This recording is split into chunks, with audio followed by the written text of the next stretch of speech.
So yan mga idol, good morning. Yan meron tayo ditong gamot na bago, no. Recommend na lang natin sa inyo. Baka gusto niyo. May mga sakit-sakit kayo dyan, mga bukol o diabetic kayo yan. Yung Anahaw Healing Oil. Tinatry din natin to. Pinahaplas lang po ito, no. Haplas nyo lang sa katawan nyo na may sakit. Ganyan lang po paggamit. Bale, papatak nyo lang siya.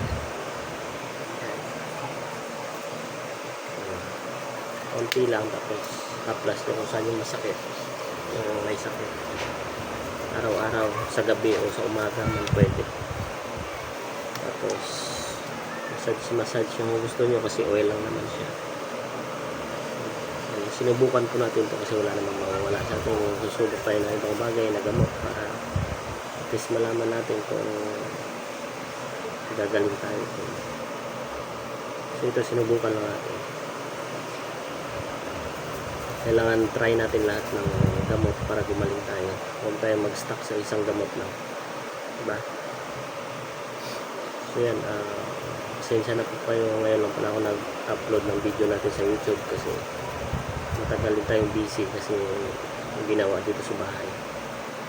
Pero binabalik natin ulit mag-upload ulit tayo.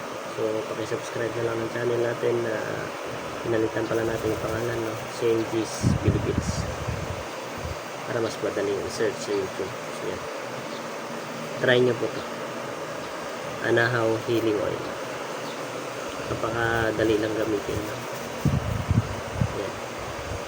Saka iba-iba yung upload natin na video. Abangan nyo po sa mga sunod na.